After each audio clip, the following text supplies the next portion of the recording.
TNT. Clark wears number 20, Montgomery number 22, and we're underway. It's Kevin Clark at the 1. He found a little seam across the 20 out to the 21. Ken Stills made the stop. A 22-yard return, and we're ready to go. Yeah. John Elway leads his team out, Patty. And Skip, we were just talking about this not necessarily just being John Elway's team. 6 touchdowns, 6 interceptions on the year, and up until 2 weeks ago when they played the Colts their last game, really hadn't had any big plays. He had 2 long touchdown passes in their last game, but tonight what he wants to see is be able to use Bobby Humphrey and hope his defense gets healthy and plays better than they have in a while. We have a player down, and we have not yet been able to spot who it is. It's a Denver player. That's Montgomery. Wow, geez, and he is supposed to start at defensive corner tonight for the Denver Broncos. And you know, Wade Phillips was saying this week we've had so many guys in defensive backfield injured for us this year. We haven't been able to play our regular defensive backs. Center of the screen, number 22. He comes off the field under his own power, and we're ready to go. Orson Mobley is in the game. Melvin Bratton and Bobby Humphrey are the running backs. That's Humphrey. He pops it outside, and he gets close to the 30-yard line. Middle linebacker Scott Studwell made the stop. You know, the key to Bobby Humphrey tonight, playing on an injured right ankle, is how well he cuts. And I think you find that out in the first couple of runs. He is not a speed back. He's not the type of guy who's going to run 65 yards and you say, wow, he can really fly by you. But he's an incredibly productive guy because he cuts so well and reads his blocks so well. Jackson splits wide to the right. Vance Johnson in the slot to the right side. Humphrey. He's hit almost immediately. Close to the first down, however. Al Noga out of Hawaii made the stop. Let's see if he moved the chain. He's close. He did. You know, it's Keith Millard, Dolman, who is injured for the Vikings. Well, that's all they need. And the problems, you know, you look at both of these teams and you wonder why they haven't been successful. They were expected to. Johnson wide to the right. Shannon Sharp splits out as well. Humphrey once more, and he gets close to the 35-yard line, no more than that. Joey Browner out of the secondary. The safety made the stop, and Dolman comes right back into the game, and John Randall goes out. And this is how this Denver offense with Bobby Humphrey has changed over time. Again, they used to only be able to run kind of trick plays, a trap here, a draw there. They'd run out of the shotgun. Now with Bobby Humphrey, they can be a much more conventional offense. And if they can keep their defense healthy and continue to get production out of Bobby Humphrey, I think they're right back in the playoff hunt. Ray Berry into the game. Scott Studwell comes out. Sharp splits left. Elway puts it up for the first time. Incomplete. It was intended for Shannon Sharp. Audrey McMillan on the coverage, number 26. One of the things the Broncos thought they could do was to split out a tight end, and number 81 Shannon Sharp is a tight end, and figured they were going to get a matchup with Joey Browner. Now Joey Browner is number 47. He doesn't cover him. It's Audrey McMillan, who's a cornerback, who covers the tight end. So that's not the matchup the Broncos had hoped for. Michael Young to the left, Ricky Nattiel to the right. It's third down, 7 yards to go from the 35. Steve Sewell is in the game as well. They like to throw to him. Out of the shotgun, Elway has a lot of time. Goes long, all alone. He's got his man, Mark Jackson. He's inside the 30 to the 28-yard line. How did he break so clear? 37 yards. He was opened by a good 10, 15 yards. A 37-yard pickup. They mark it at the 28-yard line in Denver. Looking good in the early going. Here's what happened. Jackson's right here, and he's going to come and get lost right in this area of the field. You have 3 receivers to the one side. And he gets lost as 2 defenders cover the one receiver and left Mark Jackson wide open. On first down, Humphrey breaks the tackle, has 5, gets outside, has 10. again to the 20-yard line before he's run down by Darrell Fullington, the other safety, an 8-yard advance. You know, I think real good backs in the league have an ego, a belief that if you give them the ball, they're going to move the chains. And when you talk to Bobby Humphrey and you spend some time with him and you watch him play, he has that running back's ego that you need, because he does move the chains. 2nd and 2 from the 20. Mobley back in the game. Jackson splits wide left. Bratton and Humphrey, the running backs, behind Elway. He's going to throw for it. Once again, it's Jackson, and he's inside the 5, down to the 4-yard line. Fullington and Rutland on the stop. 16-yard pickup, and so far, Denver can do whatever they want. You know, everything has worked, and what you're seeing now is a Denver team that is in rhythm. And rhythm and confidence are virtually everything, I think, in football. They're running the ball, and they're gaining 6-7 yards on first down. They're pass protecting for John Elway, and then they run play action, and guys get open. Shannon Sharp splits wide to the right. 1st and goal. Humphrey hit at the line of scrimmage. He got absolutely nothing. Clark was in there, then Mike Merriweather finished him off. The way this season has gone for the Minnesota Vikings, I think this is the time their defense really has to step forward and make a play. Because you're talking to Jerry Burns this week, he said it seems like we stand around waiting for something bad to happen. And there's Floyd Peters, the defensive coordinator. But Burns was saying, hey, we need to have something good to happen. Block a punt, intercept a pass, cause a fumble, and then turn around and score. But right now, the Broncos are driving on his defense. Sharp wide left. Vance Johnson in the slot to that side. Elway rolls right. He's chased. He's in trouble. He throws it away to avoid the sack. Al Noga applied the pressure, and Elway very wisely dumped it out of bounds in the vicinity of Bratton, but really he threw that away. Yeah, you know what happened? It was real nice coverage here by the Vikings, because most teams inside the 10-yard line play a man-for-man defense. And the Denver Broncos had crossing routes trying to beat the man defense, but Minnesota switched up, went to a zone, and Joey Browner was standing right where John Elway wanted to throw the ball. This is the 10th play of the drive, and it's 3rd and goal from the 4. Ricky Nattiel wide right. Michael Young splits left. It's shotgun time for Elway. Here they come. Did he get into the end zone? He may have run back out. That's what they're going to say.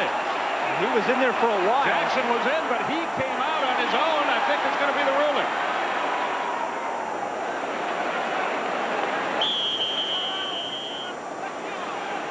Officials timeout here. Now they're going to talk it over. Jerry Austin is our referee here, and he'll have to sort this out.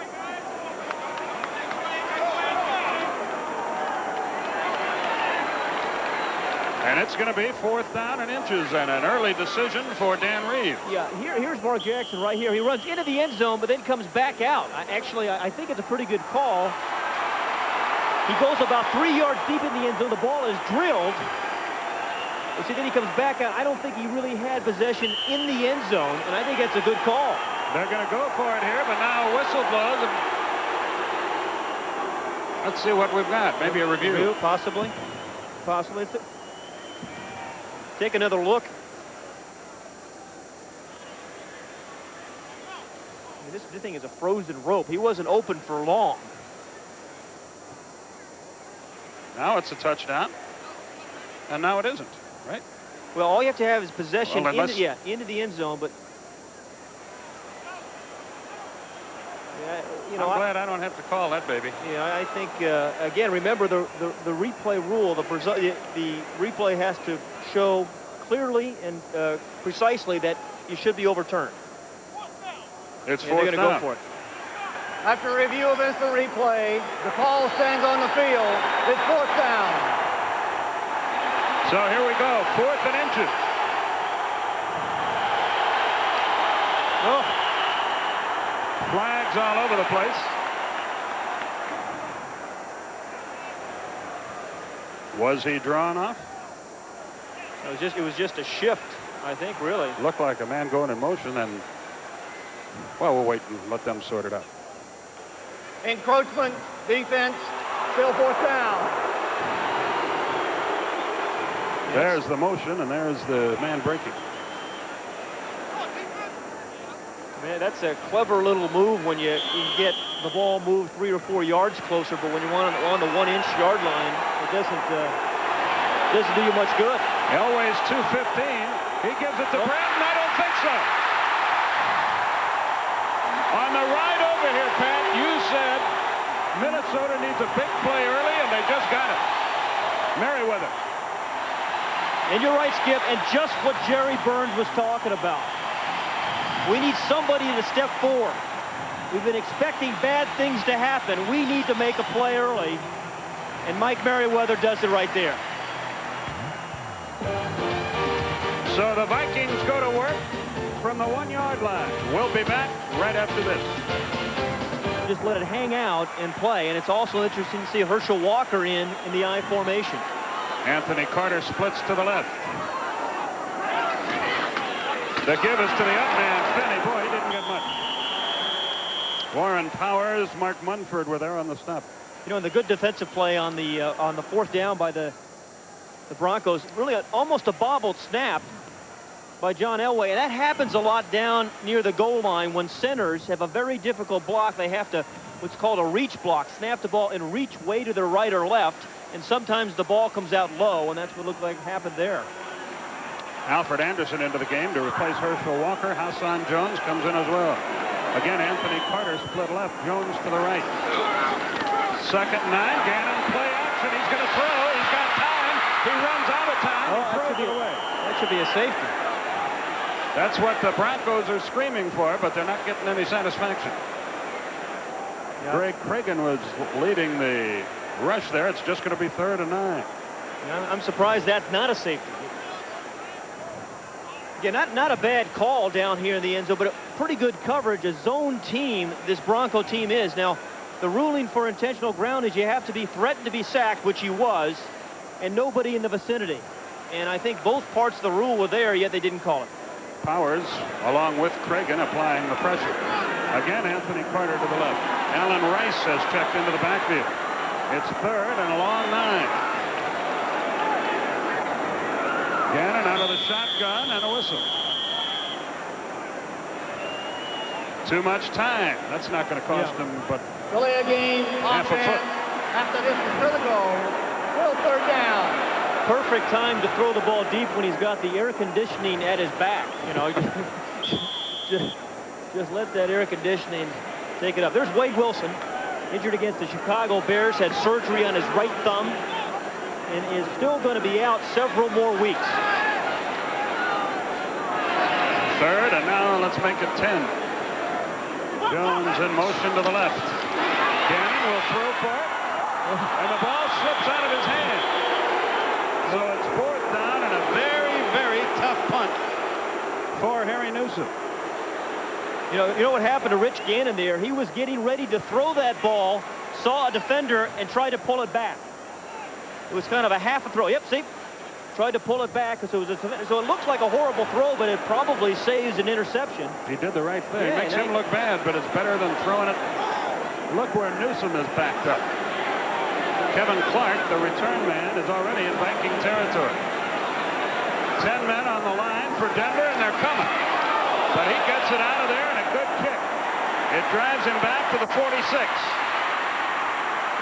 45, and down he goes. Andre McMillan on the stop again. 53-yard punt, a 9-yard return. Minnesota really needed that. No score. We'll be back after that. Bobby Humphrey, the running back, from the 45-yard line. No score. Elway to Humphrey.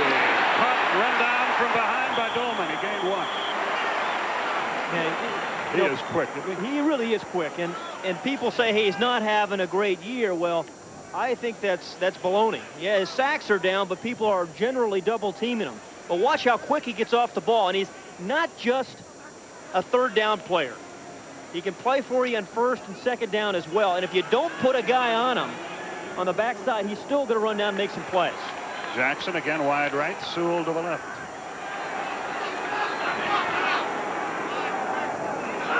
2nd and 9. Again, Elway to put it up. He's in trouble. He is knocked ball back loose. Loose football. Let's see who got it. Well, it was Dolman who knocked it loose, I'll tell you that. Chris Dolman, the play before, stuffs the run from the backside. This time he beats Gerald Perry, goes all the way around him.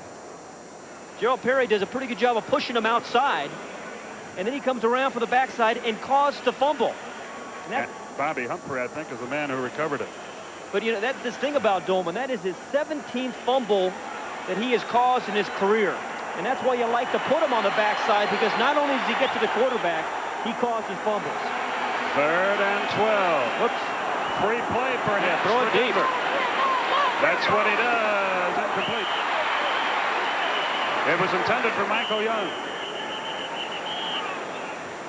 Let's check the penalty. Michael Brim was on the defensive coverage. Get in your face and make a lot of plays. Natil to the right, Young to the left.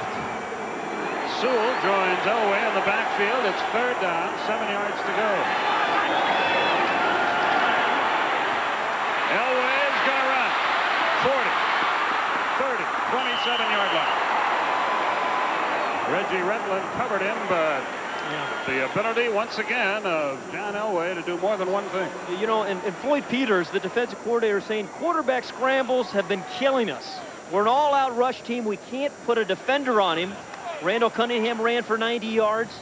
And again, when you're playing a lot of man-for-man defense, as Minnesota likes to do, the scramble or quarterback draw, anything you want, may be the most effective play in football.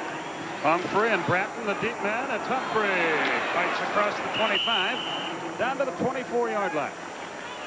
Ken Clark, the 13-year man out of Syracuse, among those on the stop, along with Darrell Fullington. You know, Skip, sooner or later, if Elway continues to do that, they're going to have to, the Vikings are going to have to dedicate one player for that, you know, that spy technique we saw earlier in the year when the Giants did it against Randall Cunningham. You have to take one player and say, okay, your responsibility is to try to take the scramble away from John Elway. 2nd down, 8 yards to go from the 24-yard line. We have 5:35 left in the first quarter. Vance Johnson wide right. Mark Jackson splits left. Draw play. Inside the 20, down to the 18. Steve Sewell, who normally catches him, this time runs with the football. Yeah, you know, Steve Sewell is a unique player, and the Broncos use him in unique ways. #1 draft pick, 1984 out of Oklahoma, and he was a running back there, but they've used him primarily as a receiver. He runs draws. He's a good blocker. He's done just about everything for the Broncos in his career. It's 3rd and 2. Natil and Young check back into the lineup. 4 wide receivers. They go trips left to the Broncos on 3rd and 2.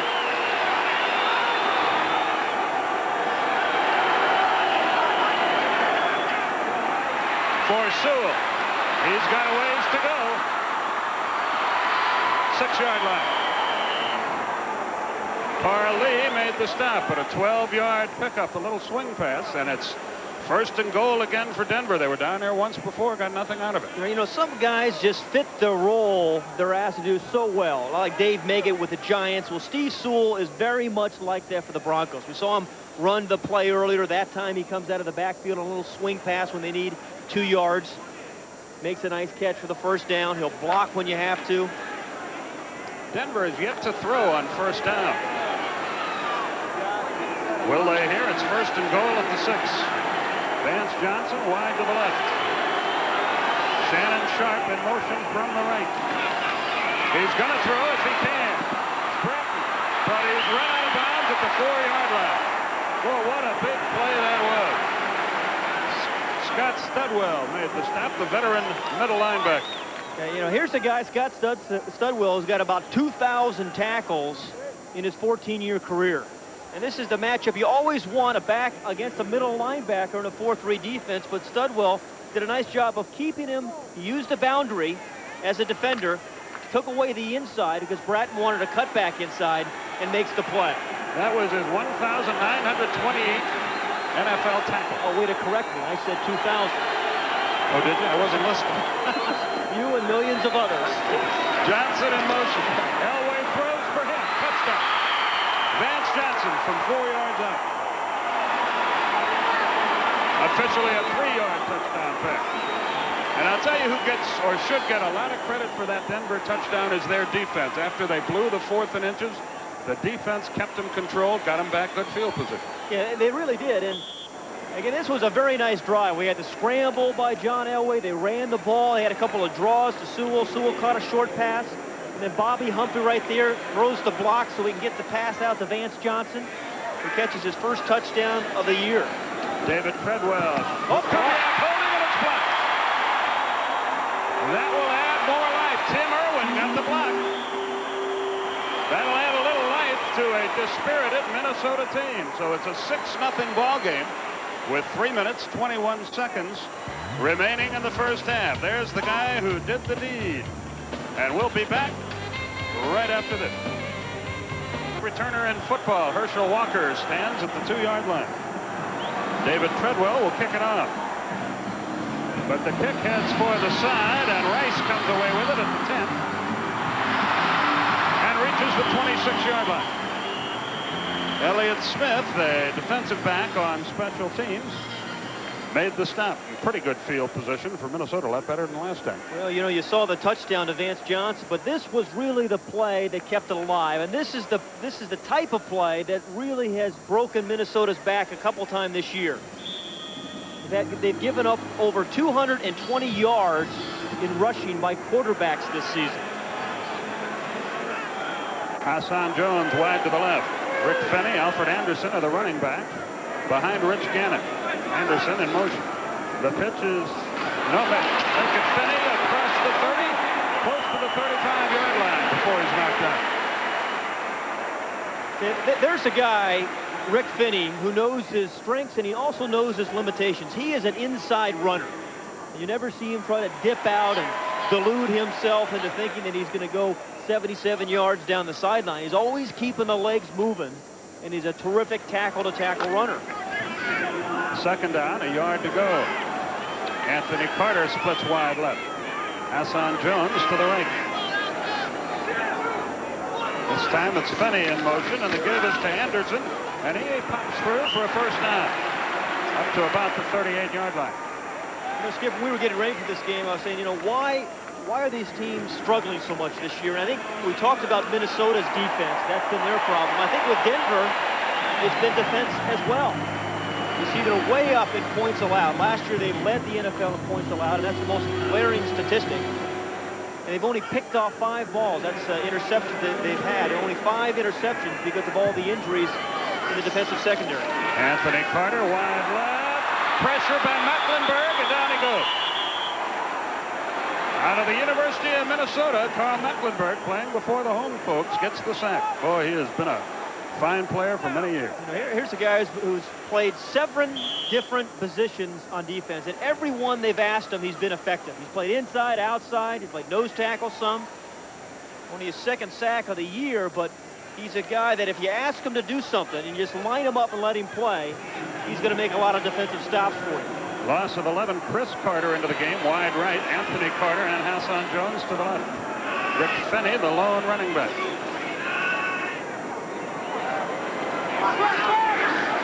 And they keep it on the ground. Fenny on the sweep doesn't get much. He's drilled at the 30.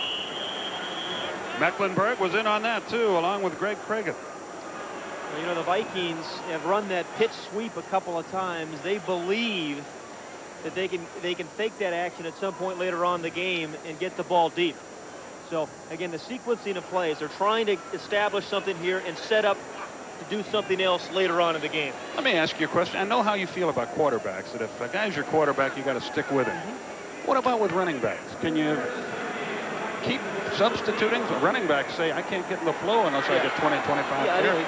Particularly if you have an I back like Herschel Walker. I think if you're going to make a decision, we're going to play the I formation or have a guy like Herschel, you have to give him the ball. They do have to get into a rhythm. 3rd and 17. Gannon in trouble, and down he goes again, way back at the 25-yard line. This time it was David Galloway out of the University of Florida who made the stop. Just the start that Jerry Burns did not want to have happen tonight. He was looking for something big to happen. The defense came up with an early big play, but Randall McDaniel right there, number 64, just got beaten very quickly by David Galloway. So back to punt is Harry Newsom. He got a fine kick away his first time. Kevin Clark, who just joined this Denver team, is the deep man. A man gets out there late for Denver.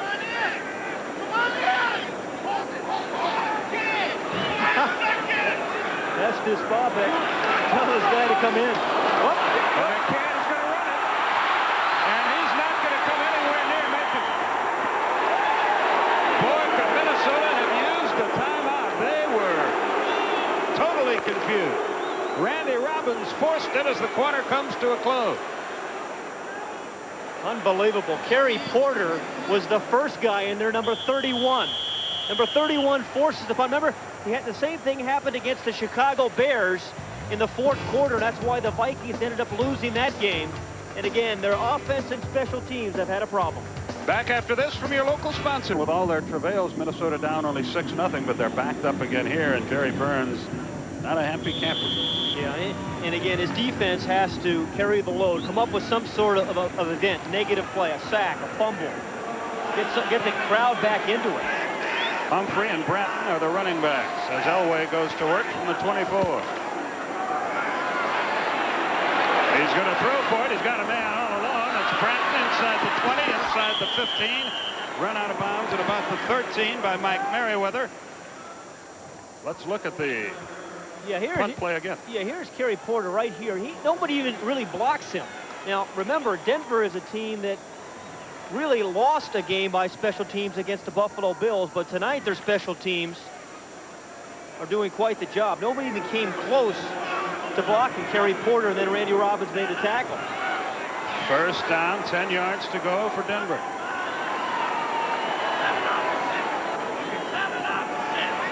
Elway with an audible.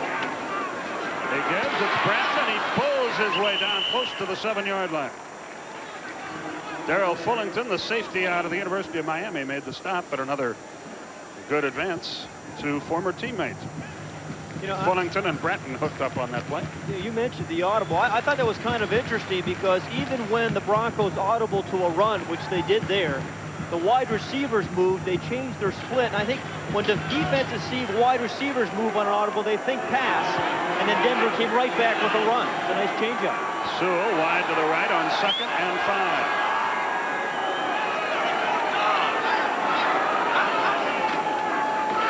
Again, inside the 2-yard line. Should be enough for another first down and a 1st and goal situation. Ray Berry and Darrell Fullington the stop. Excuse me, Pat. Bobby Humphrey just has wonderful anticipation of where people are going to be on the field. We're talking about him reading blocks, just a sense of where his blocker is going to be and on which side he should run of that blocker.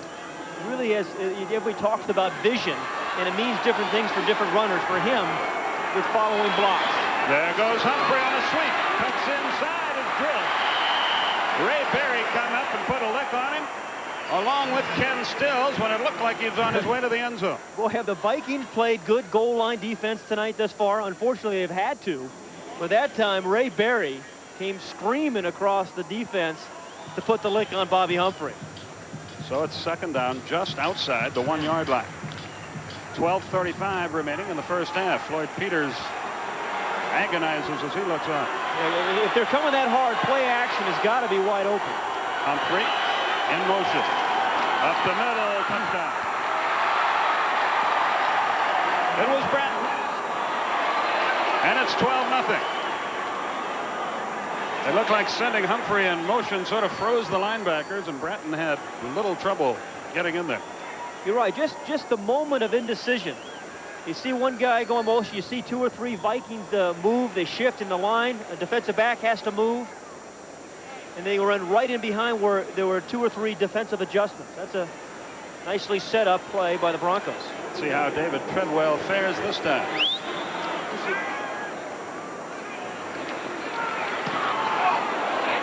No problemo. It's 13-0. Denver has the early lead. We'll be back to the Metrodome right after this. David Treadwell kicks it up. And Herschel will have a chance to bring this one back from the 4. He gets to the 30. Scott Curtis, a reserve linebacker, makes the stop 26-yard return. And the Vikings need to get something on the board here.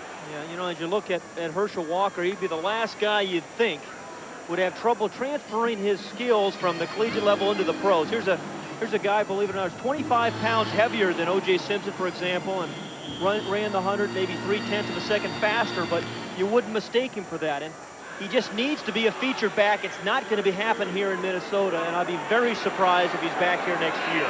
Finney and Anderson are the running backs for Gannon. Play action. He wants to get some of it back.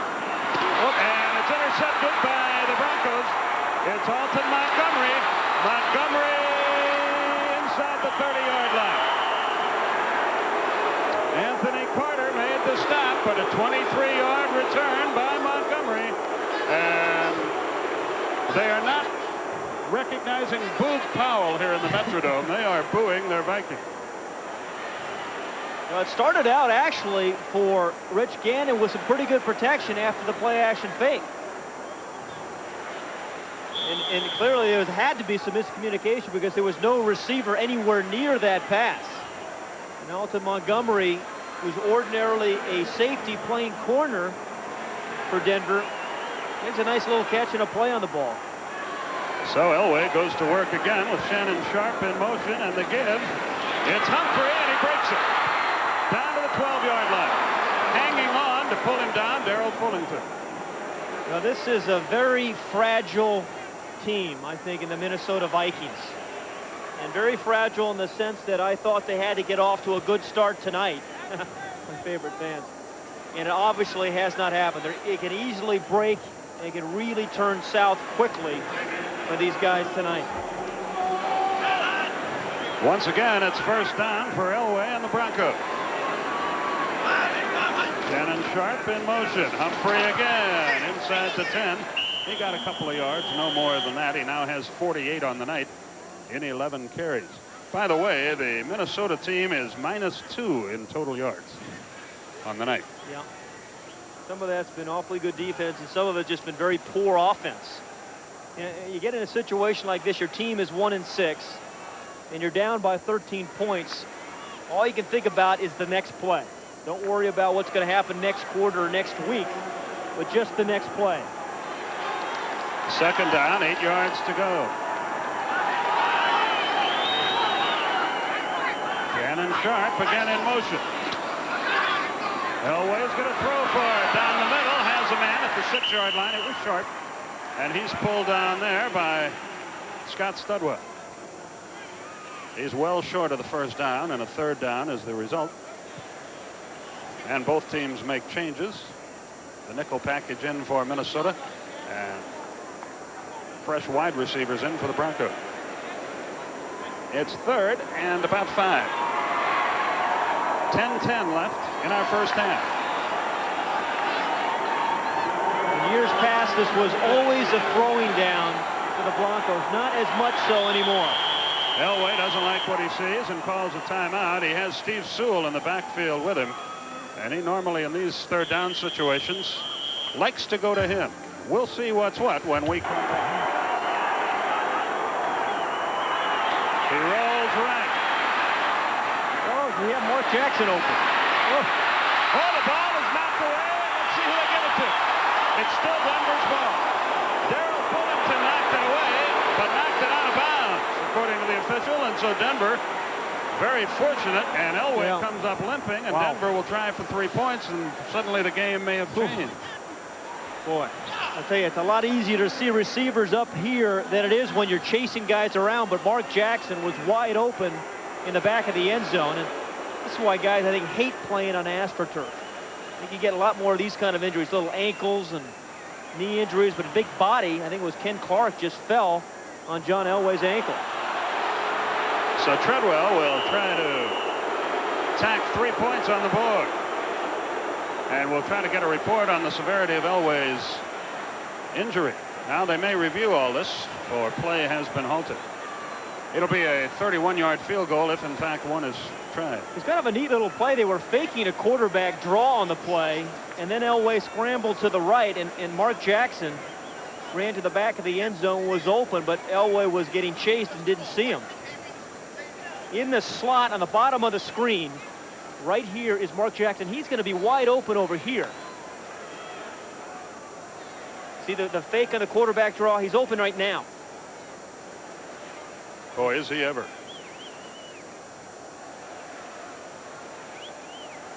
Yeah, Elway was looking outside, and Mark Jackson just did not run into his vision.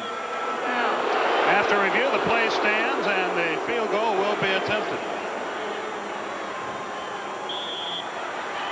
Treadwell tries from 31 yards. It's plenty long enough, and it's good, and Denver pads its lead to 16-0. We have 9:45 remaining in the first half, and the Vikings have yet to answer their wake-up call. We'll be back. And Treadwell will kick it up.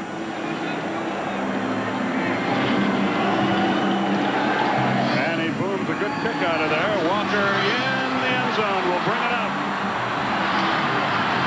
Across the 20 to the 25-yard line. Kip Corrington, a reserve safety, on the stop, and so the Vikings go to work from their 25 down by 16 points.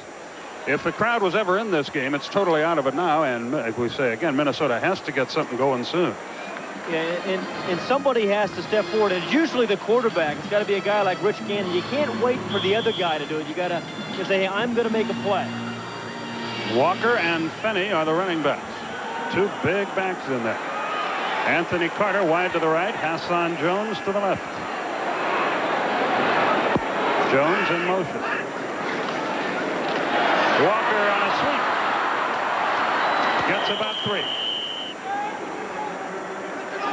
Scott Curtis in on the stop along with Dennis Smith. Boy, they have some safeties, don't they? Dennis Smith and Steve Atwater, two good ones. Yeah, the Broncos, really, that is the strength of this defense, is right down the middle. Greg Cragen, the nose tackle, then the safeties Atwater and Dennis Smith. And if you're going to have a good football team, a good defensive team, I think you have to be strong down the middle. It starts with a nose tackle, and then you need good safeties.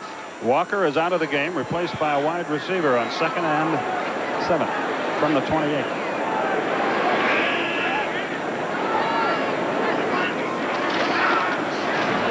Gannon puts it up. He and Finney got their wires crossed. Nobody near. It's 3rd and 7. Gannon in his 4th year out of Delaware. That's sort of misleading because he's played so little. Yeah, really up until 5 weeks ago, he had not started a game in the NFL. He was saying yesterday, you put in so much preparation and so much time getting ready for these. It's almost like every game is a season, and it just kills you when you lose. He said, I finally get my opportunity, and it's just killing me that we're losing. He's 0 for 4. He's thrown an interception. He's been sacked twice for 16 yards. Possession play for Minnesota out of the shotgun. Hassan Jones in motion. Here come the Broncos. He runs for his life. He unloads, and it's complete to Carter for a first down. Anthony Carter made a heck of a play. How many times over the years when the Vikings have needed a big play has Anthony Carter been the guy they've gone to? And we're just talking about what they needed was somebody to step forward and make a play. Gannon makes a pretty good play here too, as Atwater was blitzing him.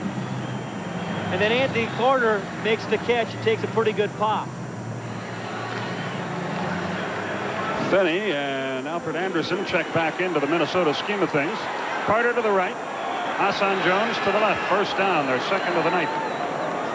Finney in motion. Pitch play. Anderson gets nothing. There's Atwater out of the secondary to spill him for a loss. He came into the game with 77 tackles.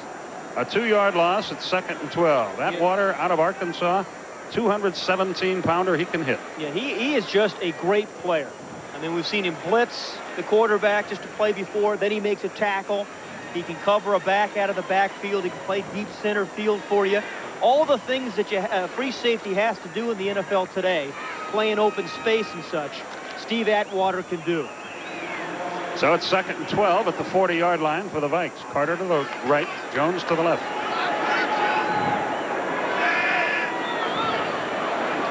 Alfred Anderson in motion this time. Gannon looks, and he's hit and dropped. Simon Fletcher came pouring in, the 6-year man out of Houston. That's his 5th sack of the year. And Gannon is sacked for the 3rd time tonight. Yeah, and Simon Fletcher is one of the quiet players in the NFL. You don't hear much about, but the last 2 years he's played well. Just a little stunt. Confused the offensive line of the Vikings, and that really is not a big stunt. That should be easily picked up. There wasn't 2 offensive linemen. Went after one guy, and it left Simon Fletcher wide open. Chris Carter back into the game. He goes wide left. Wade Phillips, the defensive coordinator for the Broncos. 3rd and 17.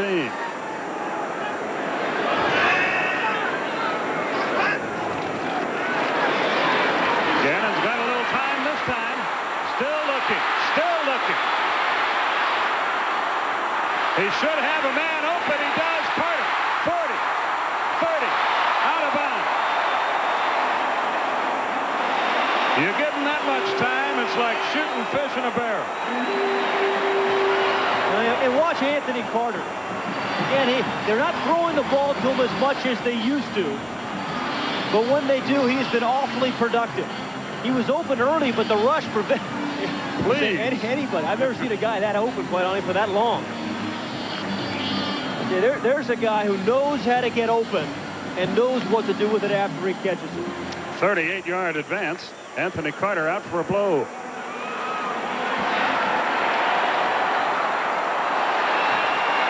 First down for Gannon.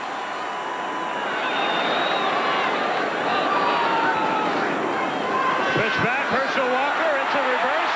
Running with the ball. Chris Carter. And he's run out of bounds at the 19-yard line. Atwater ran him out.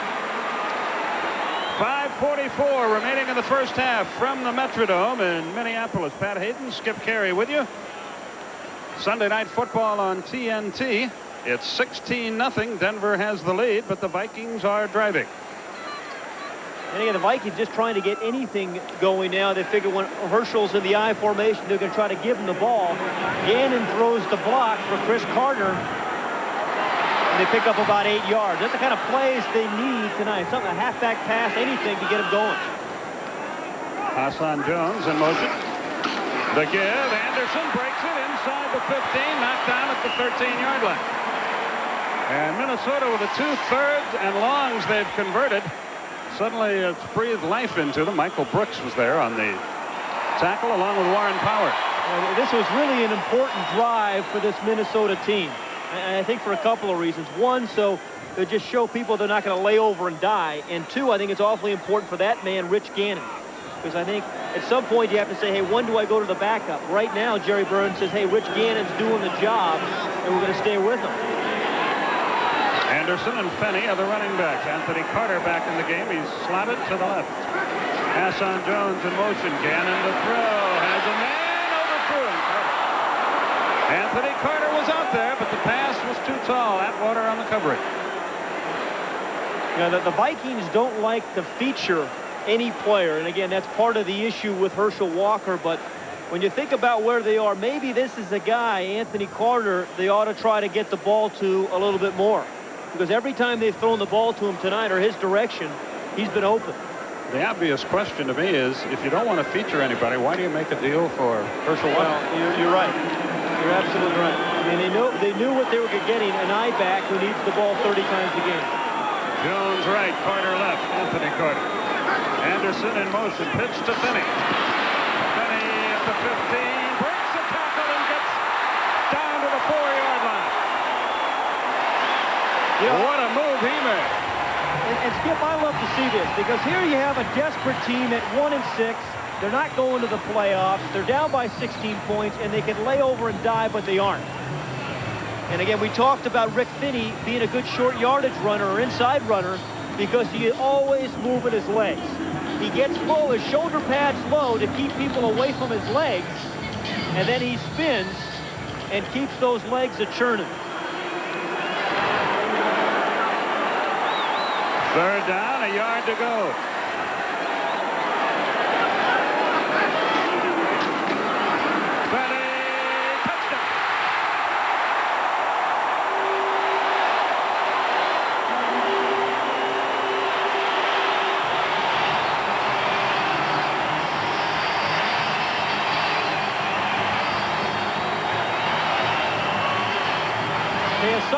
just have that inside runner's mindset, and Finney's one of those guys. He had Igwebuike will try the extra point. And that is good, and the score changes to 16-7. The Vikings are still alive in Minneapolis. We'll be back after this from your local sponsors. Fuad Ruvez will kick it off to Kevin Clark, number 20, and Alton Montgomery, number 22. There's Ruvez out of Bogota, Colombia, and the University of Tennessee.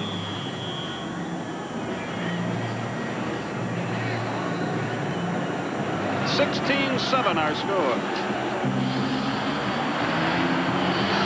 Kevin Clark at the 3. One man to beat, and he's got a blocker. He cut back, and it may have cost him a touchdown, but what a return. Inside the 35-yard line, Reggie Rutland made a saving tackle, a 63-yard kick return by a guy who's just been on the team for 2 weeks. Yeah, you know, they cut him in the preseason, went up to the Canadian League and played there for a while, and then they called him back.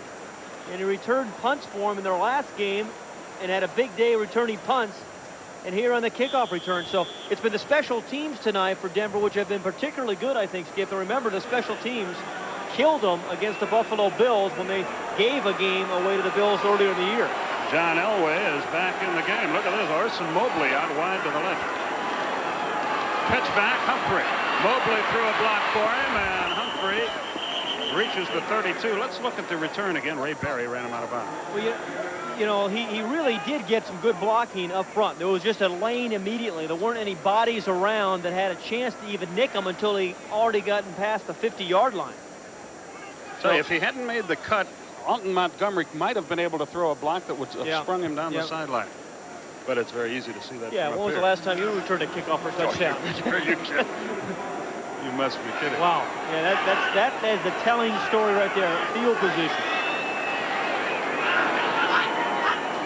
2nd and 7. Flags fly. Were they drawn up?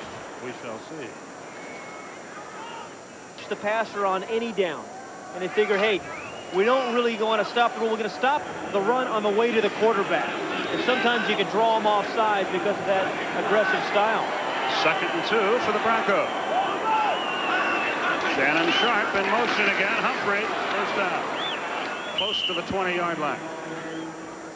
And what a nice block by Jim Juriga, the left guard. And again, Bobby Humphrey reading that trap block. Again, Juriga's right here. He's going to come in and trap this man. And again, watch how Bobby Humphrey just follows that block. Sees there's a little hole, I see right inside, and just follows that block beautifully. And we are nearing the 2-minute warning, and John Elway, walking gingerly, is already headed toward the bench. And we'll talk things over with Dan Reeves as the 2-minute warning is upon us. And you don't often see Reeves smiling in the middle of a game, but he's yucking it up here. Must be just beginning to feel decent about themselves. They got to prevent Denver from scoring before half. Vance Johnson splits to the left. Jackson in motion.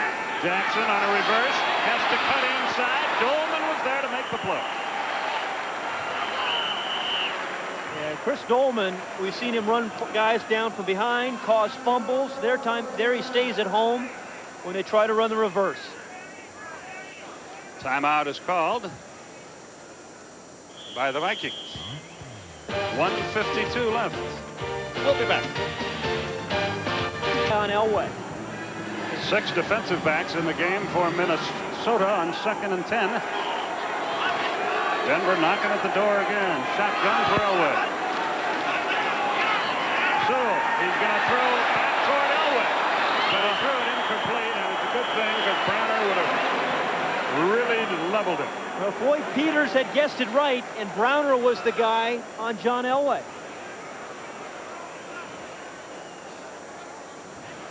And not a bad call, again, when you have generally man-for-man defense down here. Usually the quarterback's wide open. But Peters, just a few moments earlier, had said, watch the quarterback draw. Somebody take care of Elway. Reminded me of games we played as kids. You throw a button hook behind the Nissan and wait for the pass. 3rd and 10. Were you ever a receiver? Not often. Elway in trouble. He is sacked at the 25. Chris Dolman again. Boy, he is something. Third sack against Elway. A lot of people are wondering, hey, the Vikings are out of it. They're 1-6. Their guy's going to quit. He always gets up limping again. But yeah, he's hurt. Left to the screen, number 56. No quit in Chris Dolman tonight or any night. But an offsides against the Vikings negates that. Yeah, the most important thing is Elway comes up limping again. And an ankle injury stays with you the entire year. Offside, 5 yards. Repeat, third down. Yeah, that's another nice play, though, by Chris Dolman. And again, here comes Kubiak. Gary Kubiak's going to come into the game for the year. The veteran is 3 out of 3 for 34 yards. He's an 8-year man out of Texas A&M. Yeah, one of the best backup quarterbacks in the NFL because he prepares virtually like a starting quarterback. Mentally tough and prepares as if he's going to be the guy every week. He's got a 3rd and 5 from the 16 with 1:41. And he's going to put it up right away. Oh. And it's intercepted. And a lateral. And Merriweather runs. He's still on his feet. But now another lateral. Browner. They're losing yardage. And they're back close to the 15-yard line, but they've got the ball. We had everything there but the Stanford band. Remember that play Cal ran a few years ago? Yes. Wow. Again, Floyd Peters, give the defense some credit here of the Minnesota Vikings. You know, they're getting threatened to be scored on again right before the halftime. And then Carl Lee makes a play, trying to make something happen, pitches the ball to Merriweather. Back to Browner. Again, it is developing one of those games you used to play as a kid on the front lawn. They lost 8 yards on all those laterals, but they had a lot of fun, and they have the ball back. It didn't look like he's having that much fun. 1:27 left in the first half. Alan Rice and Rick Finney are the running back. Gannon out of the shotgun. He'll put it up. He's got pressure, and he's sacked inside the 5-yard line. Simon Fletcher got there first. Al Noga second. 4th sack of Gannon. Simon Fletcher has had a very, very good first half rushing the passer, and generally what they like is the matchup Simon Fletcher against a back. But twice tonight, he has beaten Tim Irwin quickly and gotten into Rich Gannon's face. Denver calls a timeout, which is the right call on 2nd and long. They want to force a punt, try to block it perhaps. Or try to pick off yet another interception. They have one of those tonight. Elway heads for the locker room. We talked about those ankle injuries, and you know, it's either an ankle or it could be that turf toe stuff. I know that sounds silly, but he did sort of stub his toe the first time he heard it. And on this junk, yeah, you can get those kind of things. Take another look at the interception here by Kubiak. There's a lot of people in his face. That's the first thing. Interceptions generally are caused by a pass rush, and then Carl Lee just read the pattern pretty well, but wasn't a good throw because of the pass rush. So it's 2nd and 22. Don't turn the ball over here. Can't turn the ball over here. Gannon back to the shotgun. He stands on the goal line. And he gives it to Rice, and he gets only to the 8-yard line. Alan Rice with the carry. He's a big guy out of Baylor, 205 pounds. And Denver will definitely get the ball back if they hold them here on 3rd and long. 1:06 remaining in the half. They still have a timeout. And remember, they've already forced their punter to run with it once.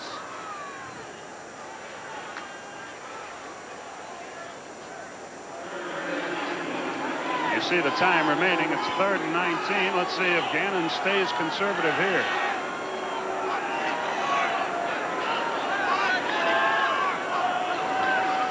And he does, and it's Finney, and he gets to the 10, maybe the 11-yard line. Timeout called by Denver, their final timeout. And they'll get one last chance to get more here before halftime. Harry Newsom will come in to kick it away. Steve And Kevin Clark will be deep. Yeah, Steve Atwater coming off the field after a little bit of an injury. Watch the way he plays. Again, he's going to make plays at the line of scrimmage, behind the line of scrimmage. He'll play pass defense for you. He takes on backs, makes plays. I mean, he just looks like an athlete. I mean, he's the guy if you're a quarterback or a kicker, you want to get off the bus next to him because you look like a better player standing next to Steve Atwater.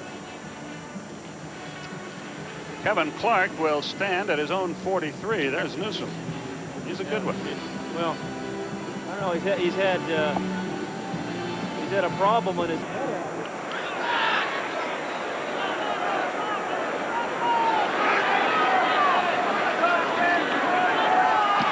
He gets the kick away, and there's nothing wrong with this one.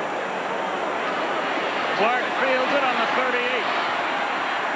He's in a lot of trouble at the 40-yard line. Audrey McMillan covered again. 51-yard punt, only a 1-yard return. Say the NBA. Kubiak out of the shotgun. Frankly, I'm surprised they don't just kneel on it. And he's still running it. He puts it up. He rolls left. He has a man. It's complete to Jackson inside the 50, but the clock continues to roll. Kubiak took a shot there too and got up very slowly. And the half will come to a close right here.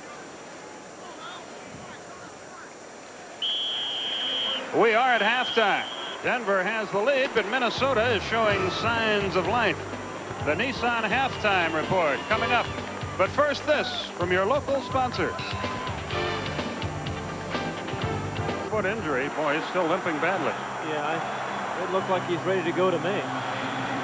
It's either the foot or ankle. We're still trying to find out. Here we go, and Walker will field it at the 6. He reaches the 30, perhaps the 31.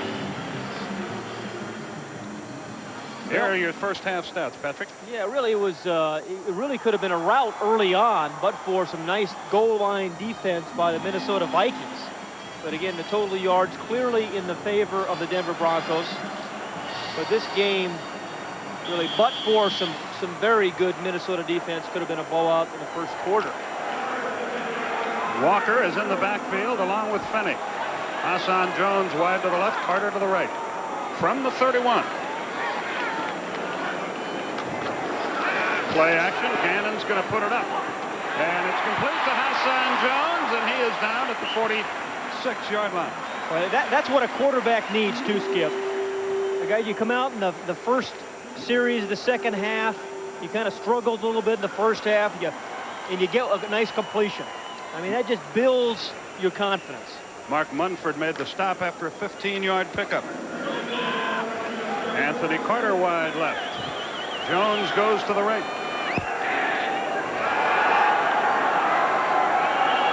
Walker in motion. He's a good pass receiver, but they give to Finney, and he breaks the tackle.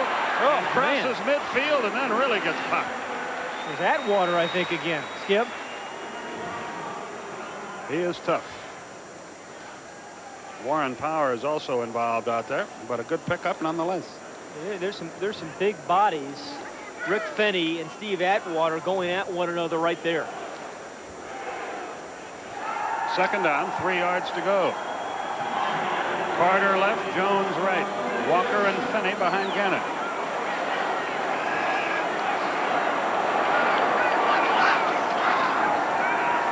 Gannon looks as time has a man. It's Carter.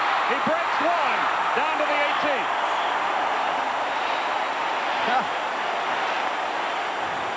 Well, he is fun to watch. And I think good players always sense people around him. Watch after this catch. He senses the body behind him, which is Steve Atwater, and he just kind of leans away from the guy. He just kind of lean away from the guy right there. It breaks away from Atwater. Alton Montgomery finally caught him. They mark it at the 19. Finney and Alfred Anderson now, the running back. Carter again wide left. Gannon looks great in the second half. Finney in motion. Anderson hit, breaks a tackle, bounces outside, is hit and wrapped up at the 15-yard line. Greg Cragen among those on the stop. You know, Alfred Anderson is one of those guys you don't notice much until Monday. You pick up the stat sheet, you see that he ran for 40 or 50 yards. You watch the film on Monday, you see that he didn't make any mistakes. He blocked the blitzing linebackers, led the way for other ball carriers. A valuable and versatile player for the Vikings is Alfred Anderson. We just learned John Elway will probably play no more. It's a sore left toe. Maybe that turf toe stuff. Gannon into the flat. Anderson can't handle it. Boy, that Montgomery really popped him, but it was an incompletion, and third down approaches. Into the game, Chris Carter. Yeah, there's a guy, Alton Montgomery, who was naturally a safety. Played safety at Houston, the University of Houston. He is a rookie, #2 draft pick. But they have him starting at left corner, and a lot of safeties would freeze out there just because you really are on an island, but he has not. He has reacted to the pressure of playing corner pretty well. Had an interception in the first half. 3rd and 7 from the 15. Anthony Carter wide left, Chris Carter wide right. They haven't thrown to Steve Jordan much tonight. Keep an eye on him. Gannon running, looking, being pressured and wrapped up. Simon Fletcher again outside the 20-yard line. What a game he's had. 5th sack on Gannon. Fletcher has 3 of them, I believe. You know, I think you spend so much time worrying about guys like Carl Mecklenburg and Ron Holmes on passing situations, you forget that Simon Fletcher has been a force rushing the passer now for 2 years. He had 12 sacks a year ago, 7 this year, and he has beaten both backs and tackles to make the sacks. Igwebuike in to try the field goal from 38 yards. Donald Igwebuike. And he drills it, and less than a touchdown now separates the two teams. 16-10 is our score. 11.5 minutes left. We'll be back. That missed extra point, blocked extra point, always seems to rear its ugly head before the game is done, and it may well do it again tonight. Here we go.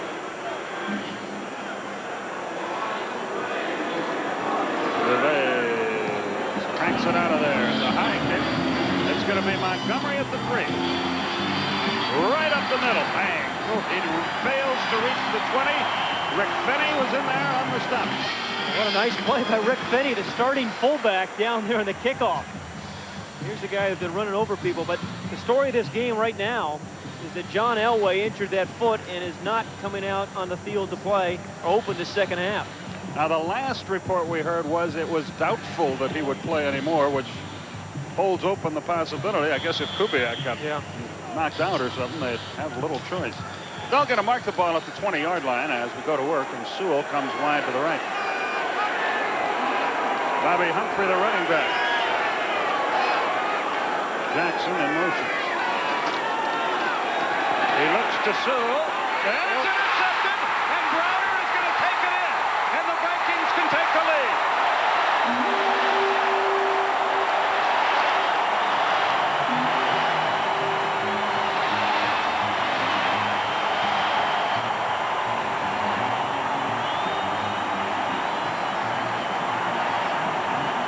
That's unbelievable because it's just the matchup that Denver wanted. Sewell against Joey Browner, but it's one thing when you have Elway's arm and the guy... Trying to give Minnesota the lead. 17 unanswered points, and the Vikings have the lead for the first time tonight. 17-16 is our score. We'll be back to the Metrodome right after this. And right back up the middle again. Better results. Midfield, 42-yard line. Michael Grimm may have saved a touchdown. 58-yard return. They had a 63-yard return earlier. Boy, has he been a force on the special teams for the Denver Broncos. It's a second long kickoff return. He's been returning punts, and this is again well blocked. Remember Finney last time made the tackle? Number 31. Well, Finney ran right over a defender, and then Alton Montgomery ran by him. Reggie Rutland also in on the stop. Kubiak brings him out. First down at the 42-yard line. Denver trails by a point. Humphrey gets a block, gets outside, breaks a tackle, and gets to the 31-yard line. Coming into this game, Denver had led all 7 of their games at halftime, but outscored 115-50 in the second half. And it's started out that way in the second half tonight. Well, Kubiak fumbled the snap. Denver looks like they got it back. Either Humphrey or Kubiak, both were there. Well, you know, the other thing is Denver has had 3 one-point games. It's 1 point now and lost 2 of those. The ball just didn't come up, and Kubiak didn't have a chance. Again, the toughest thing for a quarterback on the road after you throw an interception for the score is to come back and get in rhythm, get some confidence. What he needs right now more than anything else is a completion. I don't care if it's only for 5 yards. Natil wide right, Young wide left. 2nd and 14. Draw play. Humphrey doesn't get much. Gets perhaps to the 31. The ball is knocked loose, but after he hit the ground, Ken Clark, the veteran out of Syracuse, with the stop. 3rd and long for Denver. 9:20 remaining in the 3rd quarter. A concerned Dan Reeves looked on. He had things going his own way, but not anymore. His quarterback's hurt, and he's down by a point. And here's a situation, 3rd and 9, backup quarterback in the game. You don't think Chris Dolman and Al Noga and Henry Thomas and some guys are licking their chops right now? Natil wide right, Michael Young to the left. Sewell in the backfield with Kubiak. Swing pass. Sewell has nothing there. He's down at the 28-yard line. Mike Merriweather on the stop. Andre McMillan was there as well, and they have held. David Treadwell comes marching onto the field. He'll try a pretty long field goal. As long as this year, 44 yards. Yeah, and it is a long one, and generally your trajectory is lower. I remember Tim Irwin blocked one earlier, the extra point. He's 6'7", number 76, who will line up in the middle of that defense. 46-yard attempt. It would be his longest of the year. It would give Denver the lead back. Yes. Treadwell hammers it home. And the lead goes back to Denver by 2 points with 8:09 remaining in the 3rd quarter. Well, Skip, you mentioned it. Denver has not been a strong tank and not play hard, but you went out and talked with Minnesota players this past week, and not one of them said, hey, we still think we can win.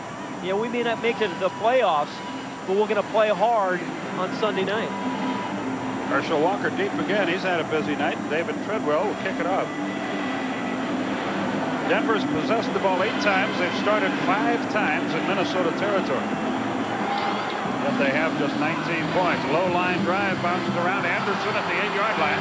He's to the 20, the 25, to 32. Anderson. Scott Curtis, Tim Lucas in on the stop. 24-yard return. Well, now you have a game between 2 teams that everybody thought was going to be in the Super Bowl hunt, and now 2 backup quarterbacks facing one another. Rich Gannon and Gary Kubiak. And right now, Gannon is the quarterback, although he's only completed the 4 of 10, who seems to have played in the second half, at least, with a little bit more confidence. Walker and Finney in the backfield behind Gannon from the 32. Walker on the sweep. He's got room. First down, 43-yard line. Have to be happy for Herschel Walker after all the grief he's taken. You know, you say, why the trade? Well, I guess if Adam and Eve can swap paradise for an apple, you think this guy's going to be the missing piece of the puzzle and get you to the Super Bowl. As Walker comes off, the crowd boos. I don't think they're booing him. They want to see him run it again. And that has really been his complaint. He makes a run like that, and they don't give him the ball again. You talked about running backs getting in rhythm, and he's never had that opportunity here. From the 43, Alfred Anderson's going to do all right. Down to the 45-yard line before he's decked by Atwater. Another 11-yard pickup, in Minnesota, a much different-looking team than they were early in this game. Well, you know, some of it is the adjustments I think they made at halftime. They came out and opened the second half with a play-action pass and then came back and ran the football and have run it actually pretty well here. Andre Townsend has checked into the defensive line, and Warren Powers has gone out for the Broncos. Gannon brings him up once more. 6:40 left in our third quarter. Gannon will throw. He has time. Now he is sacked. Down he goes.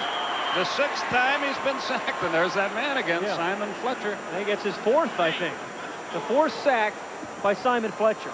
Now that tells you one thing. Either you're going to have to double team Simon Fletcher or change your blocking scheme, because he's putting way too much pressure on Rich Gannon. Football is a game of adjustments, and if a guy like that is hurting you that badly, you've got to change it up. 2nd down, 14 from the 49. Carter wide left, Jones wide right.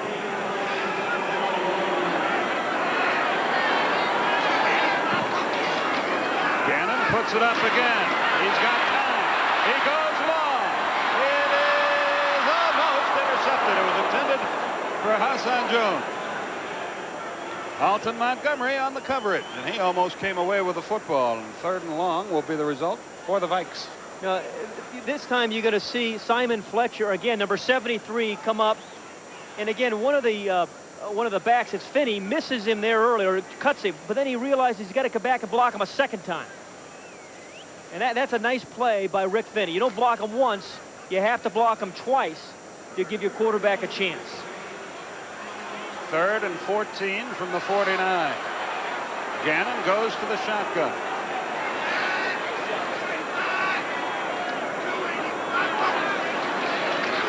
Gannon feels some pressure. Down he goes again. This time, David Galloway was the first man there. The veteran out of Florida, that's his 2nd sack. And what started with such promise for the Vikings on that drive comes to absolutely nothing, and Newsome in to kick it away. And Kevin Clark in to return it. You know, sometimes you sense players feeling maybe a game slipping away. And I think the Denver Broncos, when John Elway got hurt, sensed that, but then their defense realized, hey, if we're going to win this game, we've got to make some plays, and they've done it in the last couple of series. Newsome stands at his 29. He'll kick from about the 33. Clark stands at his 11. Another fine kick. Clark at the 10. 15. Made a good move to get to the 22-yard line. Boy, he took some hits. Mike Jones finished him up. 46-yard punt, 12-yard return. We'll be back to the Metrodome right after this from your local sponsors. Vance Johnson splits wide to the right. Bratton and Humphrey, the running backs. Behind Kubiak. He's calling an audible. The give is Humphrey, and he gets almost nothing. Make it Bratton who got the carry, my mistake. There's Bobek on the stop. Yeah, if he just came in a little bit late. Again, John Elway out with the injured toe. Gary Kubiak opened up here in the 2nd half. As a guy over his career, there's Elway. And again, I think as a coach, what you're most concerned about is, as you said earlier, these toe injuries, ankle injuries, they seem to linger. You know, you don't get rid of these things for a week. And they've already had their bye week, which was last week. Jackson splits wide left, 2nd and 8 from the 24. Kubiak eludes some pressure, goes long for Bratton, and he has him, and he breaks the tackle. And he's down to the 44-yard line. What a catch and what punishment he took. Scott Studwell finally finished him off. 32-yard pickup. Melvin Bratton in his 2nd year, he has always been a terrific receiver because he's really got some soft hands, but that's some determination there by Kubiak, who was hit by about 4 different guys. But again, it's not too often you see a fullback like that jump up and time a catch in a crowd and then come down with it. Jackson wide to the left, Johnson in the slot to that side. Fullington had the hard hit on Bratton, but he bounced right off. First down, of course. Humphrey, a marked man, but he gets about 5. Fullington on the stop. The thing when you watch Bobby Humphrey, he always seems to make the first guy miss. No matter how well you have him defended, either he breaks a tackle or he puts a move on you and makes the first guy miss. So if you're going to have success against Bobby Humphrey, you need to have at least 2 players tackling on every run. A pickup of 4 is given to him at 2nd down and 6. Jackson to the left, Johnson in the slot to that side. Bratton and Humphrey, the running back. Kubiak throws a slant, and it's complete, and what a catch by Jackson. Reggie Rutland was all over him, but he made the catch. But a flag, and we may have a hold against Denver. Yeah, they called a hold, but I think they got away with a pass interference, Skip. I did too. Yeah. Holding, number 60 of the offense, 10 yards, still 2nd down. Big Gerald Perry called for the penalty. First flag against Denver all night, and what a big one it turns out to be. We'll take a look at the hold, number 60. Gerald Perry is the left tackle. Wait a minute, though. Deuce Bobick just threw his arms in the air and hollered. They may have thrown another flag. And may have called that interference. We have holding on the offense, interference on the defense. We'll replay, 2nd down. I never saw the second flag, but you were right, Pat. It looked like interference. And here's Reggie Rutland, number 48. Yeah, I mean, clearly, there's just no doubt. That's a heck of a catch considering the interference. Tell you what happened. I bet the official saw the reception, didn't bother to throw the flag because he assumed they'd take the play right there. He didn't know about the other flag. At any rate, we do it all over again. It's 2nd and 6 from the 40. Jackson to the left, Johnson to the right. Kubiak rolls, throws, Bratton fumbles, makes the catch. He's out of bounds at the 35-yard line. He got it back into his grasp before he went out of bounds. Mike Merriweather ran him out. He wasn't open by much. Mike Merriweather, number 57, the linebacker for the Vikings, is a guy that always seems to be around the ball. You saw him around Bratton there. He had involved in 7 turnovers this year, 3 interceptions, and recovered a fumble and caused 3 others. Always around the ball, and some guys just have a feel, a knack for it, and he's one of those guys. Huge play here, 3rd and 1. Humphrey sneaks and wriggles and gets the first down. Deuce Bobick on the stop along with Studwell. Then we talked about Bobby Humphrey, the way he follows, blocks. Watch the right guard here, number 67, Waddell, coming here, and then Bobby Humphrey just hugs that block. He just feels the block that Waddell is going to make and reads off it. See, Waddell had blocked his man inside, so he ran outside right off the play. Orson Mobley got his bell rung on that play and leaves the field for Denver. It's kind of fun to watch Bobby Humphrey. Reminds me a lot of O.J. Simpson, the way he used to read people and read blocks. Clarence Kay has checked into the game for Denver for the first time tonight. They were frankly surprised that he was able to play in this game. He got hurt in practice. He's been battling a bad leg, the veteran out of Georgia. So he gets his first work of the night. On 1st down with 2 minutes left in the 3rd period, the ball's at the 33-yard line. Jackson wide right, Johnson wide left. Bratton and Humphrey running. Kubiak fakes, looks long, goes for all of it, misread. Browner can't get there. Jackson had pulled up. Kubiak thought he was going to keep going. And fortunately threw the ball out of bounds, or Browner would have had yet another interception. Yeah, that was a nice play by Carl Lee, the defensive back for the Minnesota Vikings, number 39. And he was saying yesterday that these receivers on the Broncos are so quick, you really have to jam them. And they play a lot of bump and run. He said, when I look at Mark Jackson or Vance Johnson, I look right at their stomach. And then I get my hands into Mark Jackson's stomach so I can give him a good bump and not let him get a free release. 2nd and 10. Shannon Sharp into the game. Forquet goes wide right. Jackson wide left. Johnson in the slot left. Pitch play. Humphrey cuts in. Gets across the 30 down to the 29-yard line. Ken Clark made the stop. And it's going to be 3rd and long for Denver. Ken Clark, number 71, the inside tackle for Minnesota, really made a nice play. Here's a guy in his 13th year that the Vikings cut a while ago. And then when Millard got hurt, they called him. He came back. And even in his 13th year, he still has enough burst to make a play like that. Humphrey, 18 carries, 81 yards. He leads the game. Ricky Nattiel goes wide left. Michael Young wide right. Steve Sewell is in the backfield with Kubiak. 3rd and 6. It is incomplete. Jackson Jackson had it in his hands. The pass a little bit high, but he couldn't pull it down. And then after it deflected high, he's fortunate it wasn't intercepted. Yeah, that ball should have been caught, but I think there's such a difference. Watch number 80, who's right there in the slot. He is open. The ball is well thrown. But, you know, I think sometimes when you get so used to John Elway's pass, who just come drilling in there, Kubiak took a little something off that. Sometimes it's just that adjustment, but that ball was well thrown and really should have been caught by Mark Jackson. Another 46-yard try for Treadwell. He nailed one from there about 5 minutes ago. Kubiak puts it down. Does it have enough? Yes. Boy, wow. Just barely got it over. Just barely got it over. But the score goes to 22-17 Broncos.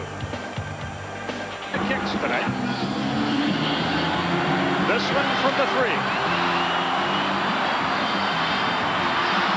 And he's down at the 28-yard line.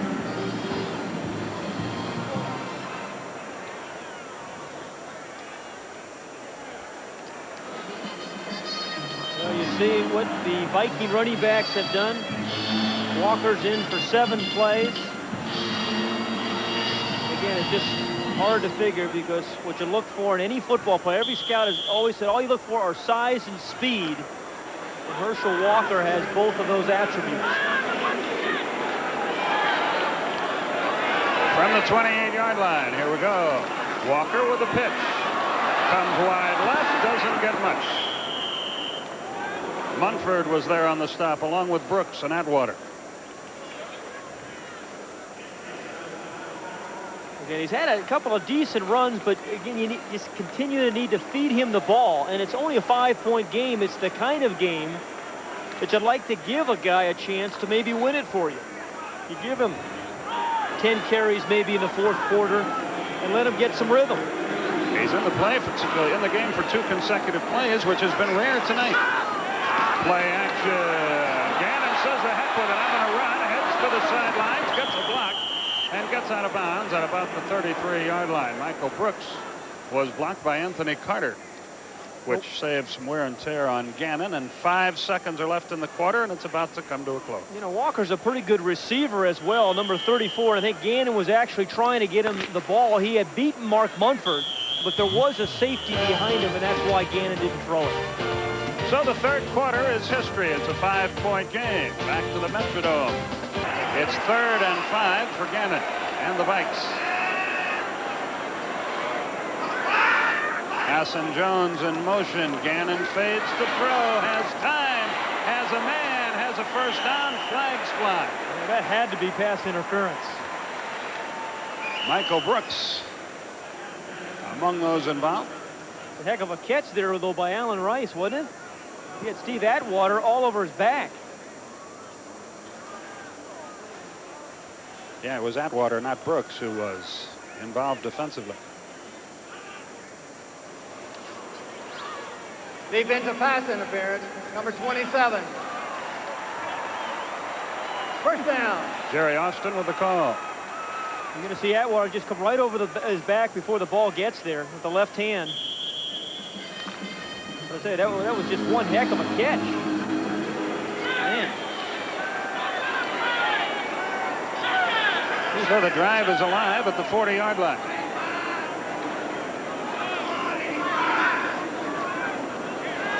Hassan Jones in motion to give to Fenny. Lost the football.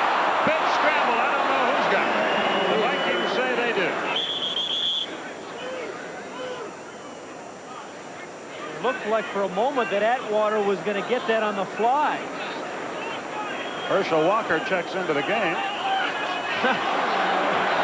And now further fun and games as Warren Powers is all upset. The second-year man out of Maryland. Take another look at Fenny, who takes a pop. Well, then watch number 27 in white come into the picture. It looks like Atwater's going to catch it right there. And then one of the Viking linemen ends up making the recovery. So a 4-yard gain out of all that for Minnesota, and a very big break for them. 2nd and 6. Walker with a pitch. Flicker back to Gannon. Goes for all of it. Long pass. It is caught by a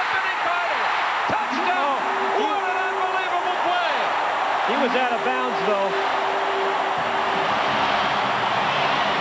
I mean, it was one heck of a catch. He stepped out. It was one heck of a catch, but he stepped out of bounds. The official signal touchdown. So let's wait and see here. The thing about Anthony Carter, he is so special because of his body control. I mean, he is well covered here by Alton Montgomery, but he waits for the last moment to go up and make the catch. Now watch him step out. I didn't see it there. I don't know that he did. Unbelievable 56-yard touchdown strike. Yeah, I was wrong. He did not step out, but it was still one heck of a catch and an adjustment. Watch how he waits just for the last moment. A lot of guys jump too early, but a tremendous patience there. Alton Montgomery was covering. I started to say was beaten on the play. He really wasn't. No, he had it well covered. It is a touchdown. They've replayed it. You know, when it events the replay, the call stands, touchdown. When they've thrown the ball to Anthony Carter, either he's been wide open or he's made a play like that. Igwebuike will try the extra point. Newsom will hold. Yeah, beautifully on his name all evening long. Thank you. And the kick is good. 24-22 Vikings. What a catch by Anthony Carter. We'll be back to the Metrodome after this. Rivers kicks it off and booms it high. Kevin Clark at the 8-yard line. He's got a seam again and gets across the 35 up to the 36. Audrey McMillan made the stop. This guy has been a weapon tonight, Kevin Clark. I mean, that's his, what, third or fourth long kickoff return. He's done it on punts as well. Again, here's a guy they cut early in the year and was playing in the Canadian League. If you've been out looking at the autumnal splendor of the leaves falling throughout the country and just joined us, we want to remind you that John Elway, we think, suffered turf toe in the first half, has not played in the second. Gary Kubiak is in there at quarterback. And he's down by 2. And he's going to put it up right away. Bang, down the middle, has a man. It's Vance Johnson to the 45. I don't know if you've ever tried to eat Jell-O with chopsticks, but it's when you're trying to tackle a guy like Vance Johnson, it's something like that. He is so quick. Is that like military intelligence or one of those things? Is that what that? Those oxymorons, yeah. I once played with a guy who thought an oxymoron was a dumb cow. You know. A dumb ox. It's the last game, folks. 1st and 10 from the 46-yard line. Vance Johnson, wide right. Jackson to the left. Kubiak, Humphrey. Gets to midfield. Scott Studwell there to put the kibosh on him. Fullington involved as well. You know, much like Herschel Walker, when they used to give him a ball a lot, gains momentum and strength. I think Bobby Humphrey is a perfect example of that. As you watch him again, the fourth quarter, he's handled the ball an awful lot tonight. And yet, even when there isn't much of a hole there, he can still move the pile. He doesn't look like a physical running back, but somehow when there's a lot of bodies around, he always seems to move them backward. 2nd and 5 from midfield.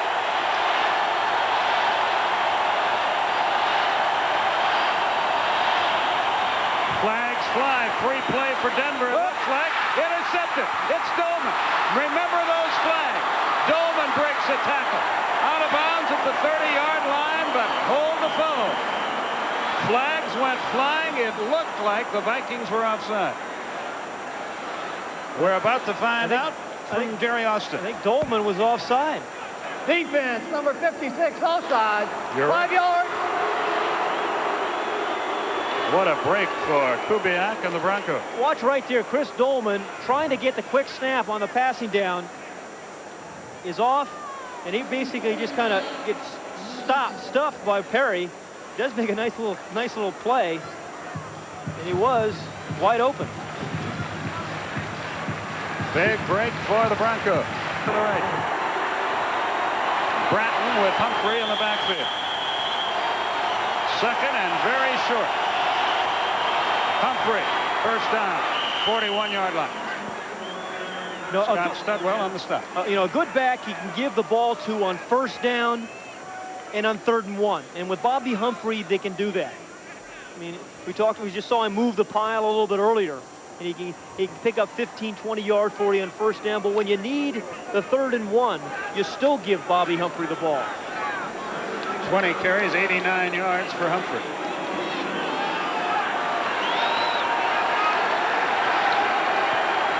From the 42, first down. Not much this time. He got only to the 40-yard line. Bratton was the ball carrier. He got very little. Melvin Bratton out of Miami.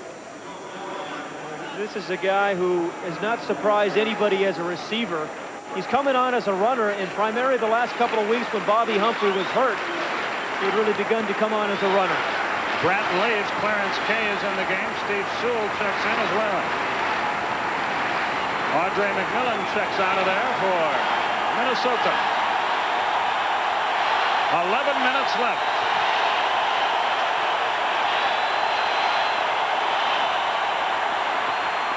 Kubiak is running. First down. Gets out of bounds near the 25-yard line. A fine run by Kubiak. And Chris Dolman is really upset because he just missed Kubiak. Number 56 at the bottom of the screen. He just misses him. He runs around Gerald Perry, who tries to cut him. Kubiak steps up into the pocket, and then just a one hand can't hold on to it, but a nice play by Kubiak. If he waits a split second to step up, he is under the artificial turf here. Bobby Humphrey and Melvin Bratton, the running backs. Shannon Sharp wide to the right. First down at the 25. A field goal gives Denver the lead. Humphrey again fights his way for close to 4 yards. He made Henry Thomas miss him at the line and squirted down to about the 22. You're right. Just as you said, he made Henry Thomas miss him. Tackler misses him.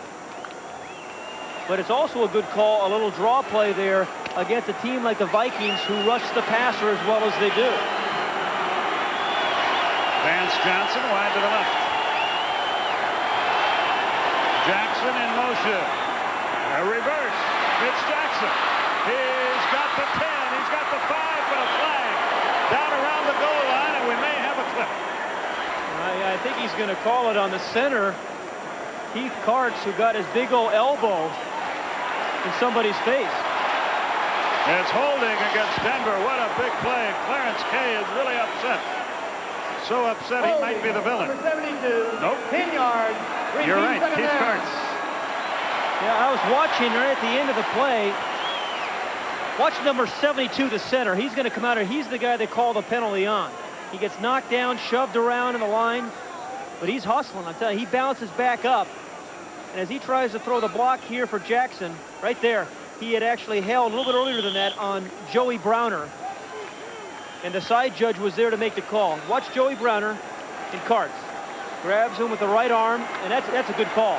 That's a good call. Michael Young wide left. Ricky Natil to the right on 2nd and 12 at the 27.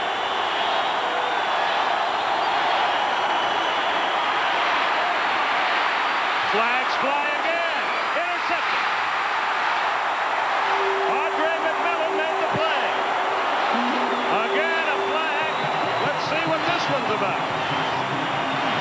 It's holding against Denver, so the play will stand. Holding number 60 of the offense. The penalty is declined.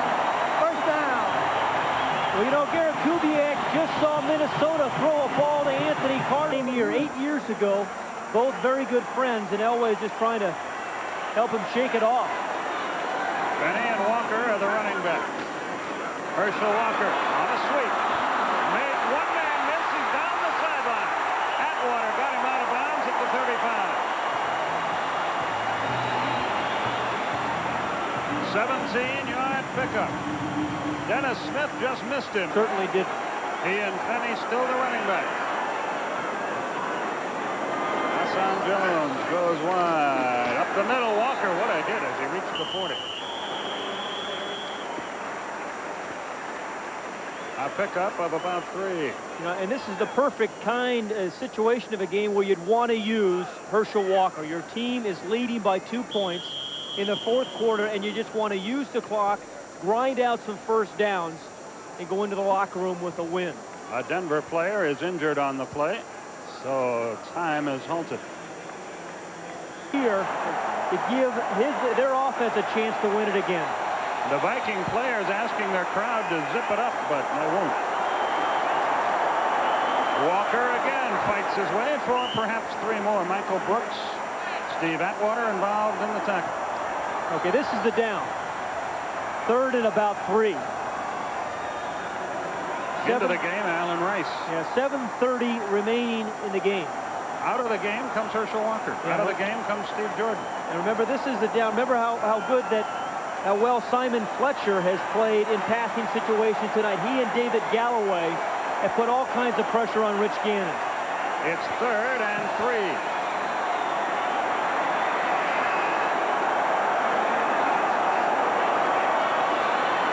He's got time. He's got a man. Carter, first down. Elliott Smith on the stop, but not before the 9-yard pickup and the Minnesota first down. And Gannon, after a shaky start, a horrible game last week, and a shaky start tonight, has really played well. Skip, watch Carter here. He comes in and then he breaks out. He sells the defensive backs that he's going to make an inside move. And as soon as he has him overcommitted, he breaks outside. He has made one big play after another tonight, Anthony Carter. He's caught 5 for 146 yards. The give, Fenny. Bowling his way inside the 45, down to the 43-yard line. Boy, you can hear the popping way up here. Well, that guy's doing most of the popping. Steve Atwater. Amazing. He had 77 tackles coming in. He's in double figures tonight, I would guess. Gannon, by the way, 6 out of 13, 161 yards. And really played a lot better here in the second half. Yes, his defense has played pretty well all game, but he has just seemed to be more comfortable this second half. Carter left, Jones right. Herschel Walker back in the backfield with Finney. There's the pitch again to Walker. He cuts. He gets outside. He gets a first down to the 35. That's 7 carries for him for 49 yards. A 7-yard per run pickup. Watch the block by number 31, Finney. He's the guy who ran so well inside, and then he blocks Carl Mecklenburg, and Herschel Walker runs right behind the block. So Finney won't get much credit for that play, but he's the one that really sprung Walker to the outside.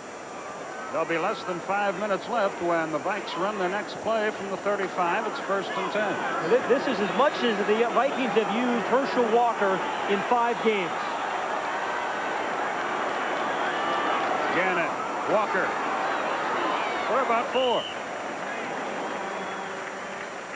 And he's one of those guys, we mentioned it all night, we're not trying to coach the Vikings. They've been very successful with their system. But throughout his career, and I saw him at high school and college as well as in the pros, the more he gets it, the better he does with it. But again, the Vikings never have been a team that generally likes to feature one guy, so that's what's made the trade somewhat problematic. But nonetheless, regardless of the pass, right now is what you worry about in football.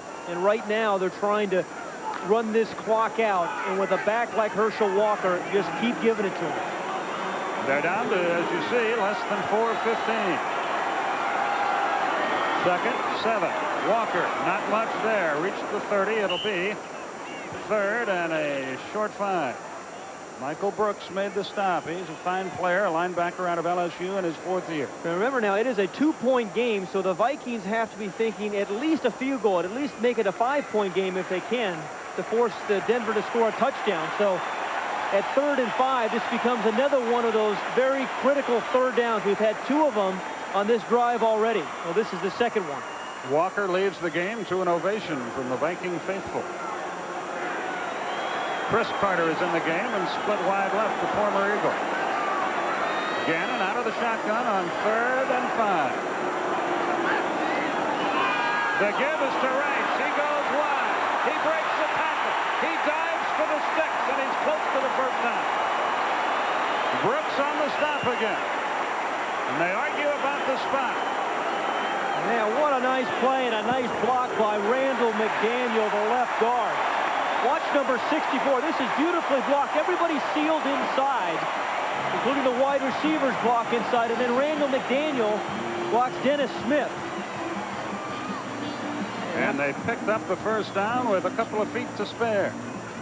So the clock ticks down to 2:48, and the game is going far too quickly for the Broncos. And now, really, they're in field goal range as well. Walker up the middle, fights his way close to the 20-yard line. Simon Fletcher on the stop, and we have a whistle. And a timeout called by Denver. Their first. It will be 2nd and 7 from the 22 when we come back. First, this from your local spot. 2nd and 6 at the 21. Wouldn't want to tell Dan Reeves it's just a game, would you? No. Finney battles loose football. Let's see who got it. Man. Looks like the Vikings have it again. Finney's coughed it up twice. Let's watch him umpire. You know, he's coughed it up twice tonight, as you mentioned, but coming into this game, he had not fumbled much. I mean, it was some incredible number. But again, I think it's more good defense than anything else. It's 3rd and 3 at the 18, and Minnesota in no hurry, of course. They can run it right down to the 2-minute period, and that's what they'll do. Wow. And we have reached the 2-minute period. Yeah, I thought so. He had 3 fumbles and 350 carries, and then the 2 of them tonight. Hard to figure. 2 minutes left in our game. It'll be 3rd and 3 from the 18. I think they'd run the ball here, and then if they don't make it, kick the field goal. But they have only Rice in the backfield. They do run. First down. Flag though. Ball is inside the 10-yard line, but a flag. In the area where it's normally holding, that's what it is. And what a break for the Denver Broncos. 59, 10 yards, repeat 3rd down. Todd Kalis, the right guard.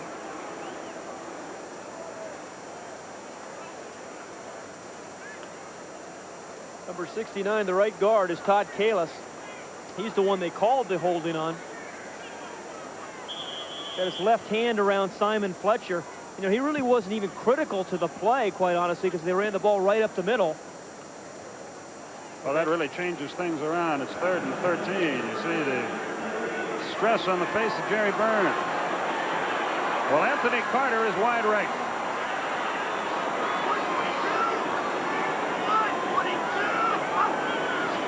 They run it again. Same play. Rice, and he gets ranked at the 24-yard line. Simon Fletcher among those on the stop, and a timeout is called, of course, by Denver with 1:51 left. And the field goal unit will come on. Yeah, they have to be thinking block here. Now, their tallest guy is Warren Powers. He is 6'6", right there, number 91. And earlier in the game for the Vikings, Tim Irwin, who's 6'7", blocked an extra point. So what you need to do is get your big guys like Warren Powers in the center of the defense and get those big paws up. Donald Igwebuike will try the field goal that would give his team a 5-point lead. It was once 16-0 Denver. But now it's 24-22 Minnesota.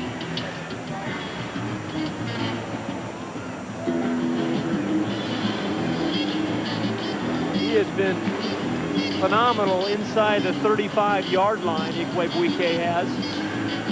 Here's a guy who's an awfully troubled guy. Or is he? They keep writing that, but there's never any indictment. Maybe there will be, maybe there won't. Exactly. I think the press and the media have convicted him, and he has not yet been indicted, but nonetheless been bothered. From 41 yards. It's long enough. Yes, sir. It's a 5-point game. Igwebuike, a 41-yard field goal. 27-22 Vikings. But a touchdown could win it for Denver. We'll see how they fare when we come back.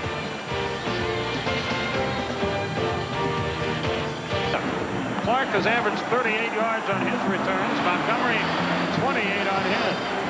Clark. He got across the 30 and up to about the 33. Deuce Bobbick made the stop. Here's one of the big plays in the game, Patty. This was the biggest, I think. It was the interception after some real duress that under Kubiak, and they had him driving.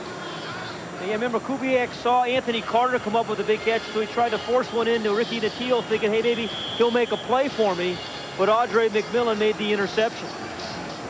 They give him the 32-yard line, so that's where 68 yards away are the Broncos with only 1:42 left. That drive for the field goal took 7 minutes, 13 seconds. And one timeout remaining for the Broncos. And they're in a lot of trouble. Kubiak sees pressure. Screen pass dropped by Sammy Winder.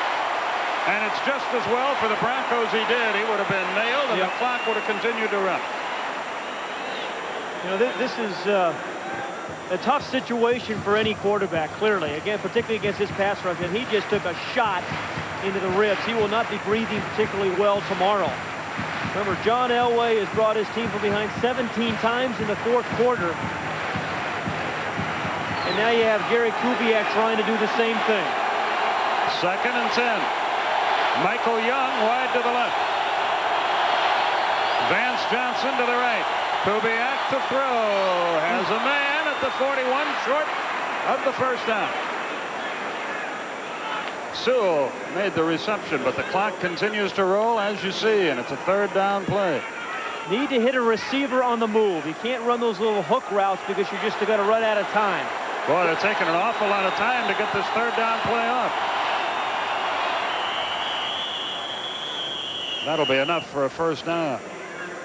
And Denver uses its final timeout with 1:11 left in the game. You know, I think this is the toughest situation for a backup quarterback because during the week, first of all, you don't get many snaps at all with the regular offense, and particularly running the 2-minute drill. You generally don't get a chance to run it much during the week. Well, across the way, we could see Dan Reeves screaming, "Who called time?" He didn't want to use it this early. Well, this is our final Sunday night game for this year on TNT, our rookie season. We hope you've enjoyed it as much as we've enjoyed bringing it to you. We want to thank our unit manager, Stephanie Ray Bradley, technical manager, Grover Huckabee, Phil Doucette, our technical director, Bob McGee, our audio man, Mike Ross in charge of video, John Tomlinson, our engineer in charge, plus on our camera, videotape, graphic guys. Steve Bozica, our spotter, who's saved my neck all year long. Mike Swanson, our statistician.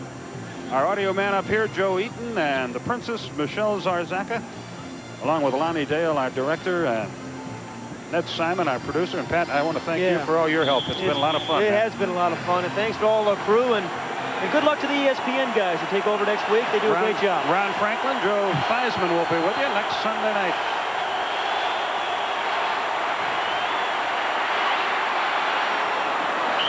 Mike Patrick. Who did I say? Mike Swanson? He's a statistician. Sorry. Mike Patrick. Well, they're sort of our rivals on cable, though they're our colleagues, and they do a fine job. They do a great job. You'll enjoy them starting next week.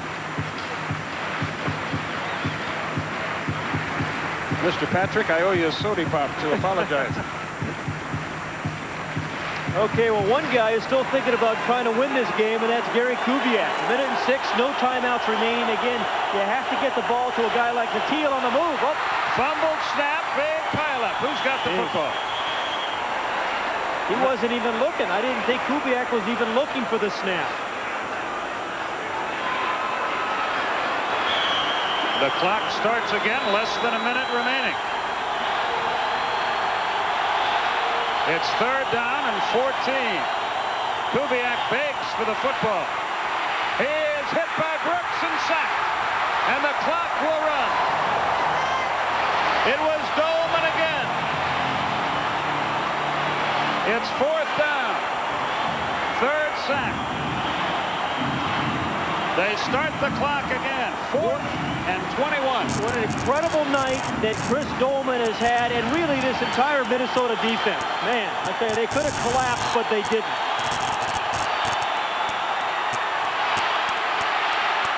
He airs it out. It's high. It's long, and it's out of bounds, and that'll do it. Michael Brim on the coverage. Johnson, the intended receiver, he had no chance. And Denver has blown a 16-point lead. 25 seconds left in the game. Well, what? This is the 8th game they've had a lead in the second half. And they're going to be 3 and 5. Yep. Next week, Denver goes to San Diego to face an improving team. And Minnesota travels to Detroit, where the Lions are going to be angry after losing a 3-touchdown lead today and losing to Washington in overtime. You hear all the details on the postgame show.